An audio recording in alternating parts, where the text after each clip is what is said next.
I decided to choose Morehead State in the first place because of the small class size. I really wanted that personal connection with my teachers and mentors. It's really important, especially as a STEM major, when you're in lab, to be able to work with the professor and not a TA. I think it aids the student when you have questions and you can go straight to the source. I was able to be a little bit more on my own this semester, but I think my professor does a really good job of making it more about the students. He's really focused on the students getting the most out of it as they can. What I've enjoyed most is the hands-on experience.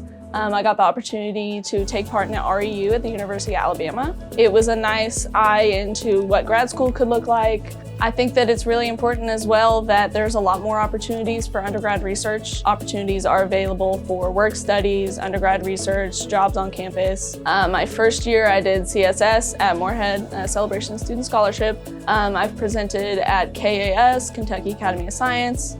And this past spring, I presented at CERMAX. I was one of the only women in the session, which I think was really important. I think that my research experience has prepared me a lot for the workplace. The best part about being an Eagle is the community that we have on campus. It's not only the students, a lot of the staff, the professors as well. I think that the best part of being an Eagle is finding home at Morehead State.